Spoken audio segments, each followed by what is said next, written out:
Hello guys, this is Jazz from DVX h.264 working with DogCam Sport to provide you with a H.264 recording unit.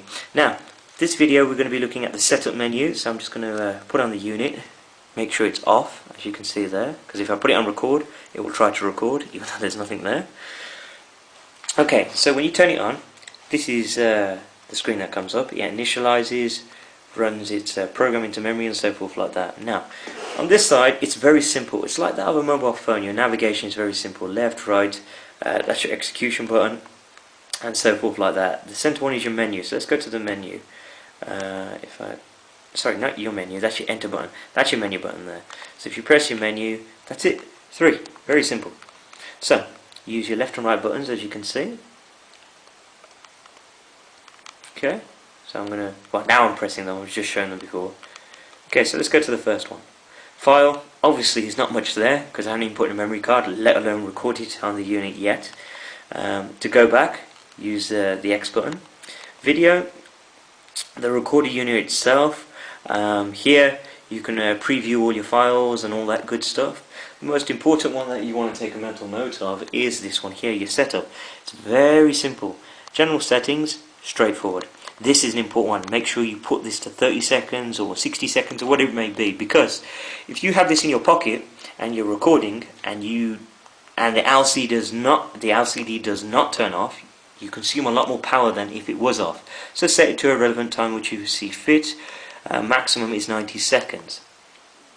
Oh, sorry, I missed out. System time, that's obvious for your time stamping, and a password if you would like, for your setup menu, mainly specifically designed only to set the time. I'm not sure why that is, but there you go.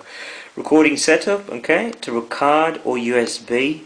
I don't know what the USB setting is, but I'll write it in the article once I find out. But the card is very simple. I'm assuming here that once you plug it into your PC, you could record directly to the PC, which would be good. Not sure the details on that yet. Quality, that's simplistic. High, medium, low, I'm going to set it on high. The only thing that changes is not the resolution, the bit rate. That's the only thing that changes. So the greater the bit rate, the greater the quality. Move down. Now this is an important one.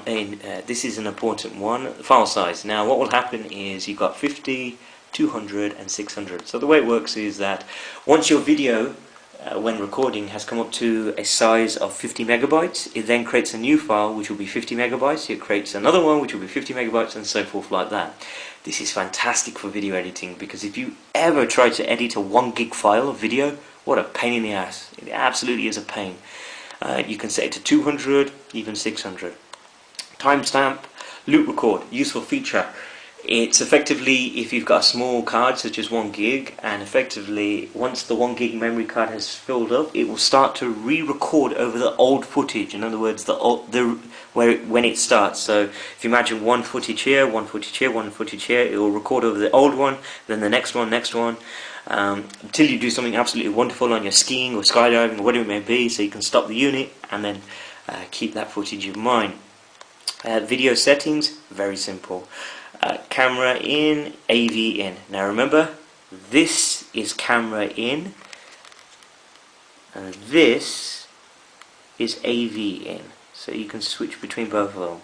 This button here, remember, does that function. It switches between them both. AV output, if you're connected to a TV, you can turn it on and off. Very simple. Audio settings, this is fantastic. Camera audio, you can either do through AV, which again is that little connector right there, or you can do it through the mic, which is even better, which is that one there. It saves all the cabling and mumbo jumbo with extra batteries and stuff like that, because it's all built in. Okay, you can adjust. That's the same principle. AV in audio, it can either be a mic or it can be an AV, so you can select it. And don't forget this AV in, and if you press this button it will switch to the camera audio, so you can have different settings for a different camera. Volume, very simple. The mic, it's built in as said before, but you can adjust the volume at which it records at, which is fantastic. So if you've got it in your pocket, you might want to put the volume a bit more up. If it's out open air, strapped to your chest or wherever it may be, you might want the volume a little bit less. Okay, cracking on. System info, this is where you can see the version of the actual software on the particular unit. As you can see, I have version 1.0.2 R386. I'm not aware of a release of any new versions as of yet, but if there is, I'll put it up on the website as well. USB slave mode. Now, from what I understand, looking at the manual and so forth, you turn this on, like so. I don't know if you noticed that quick password box, so that password box also protects the slave mode. Then you can connect to the PC, and I believe it shows up as a USB mass storage, and from there you can transfer all your videos across. Okay then guys, that is the menu system. There is nothing more about it. It's all built into one unit. I love this unit because unlike this unit, you need a remote to control it. Bits and bobs, a couple of bits of extra here. You need a separate battery for the cameras as well. This is built all in one. Strongly recommended for people who do extreme sports such as, you know, mountain bikes, skydiving, because the unit's all in one. That's the beauty of this. Even one greater than that, which I keep on failing to mention, is H.264 codec. Fantastic codec. The quality is amazing. By all means, I will do some recording footage and you can check online. The unit weighs roughly, I would estimate, maybe 350 grams. So it's not too heavy at all. Okay guys, so continue to read. I'll have some more pictures and videos of this great unit.